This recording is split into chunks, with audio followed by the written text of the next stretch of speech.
ఏంటంటే India Russian oil కొనడం ఆపేస్తుందా?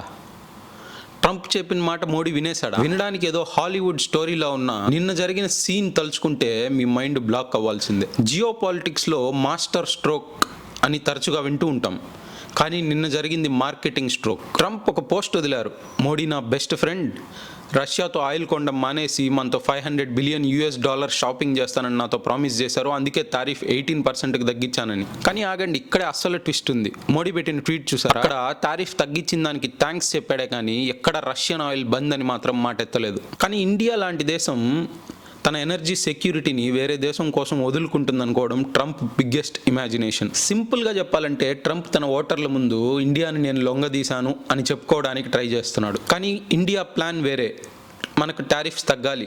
Russia నుండి ఆయిల్ కొనడం మన ఇష్టం. మన ఫారిన్ పాలసీ ఎప్పుడు ఒకటే ధ్యేయం, ఇండియా ఫస్ట్. ఇంకో విషయం తెలుసా, ఈ టారిఫ్స్ 18%కి తగ్గడం వల్ల అమెరికాలో మన made in India product Pakistan and China కంటే తక్కువ ధరకే మన ప్రోడక్ట్స్ అక్కడ దొరుకుతాయి. ఇప్పుడు అమెరికన్ మార్కెట్ని కూడా పూర్తిగా క్యాప్చర్ చేసుకునే అవకాశం ఇది.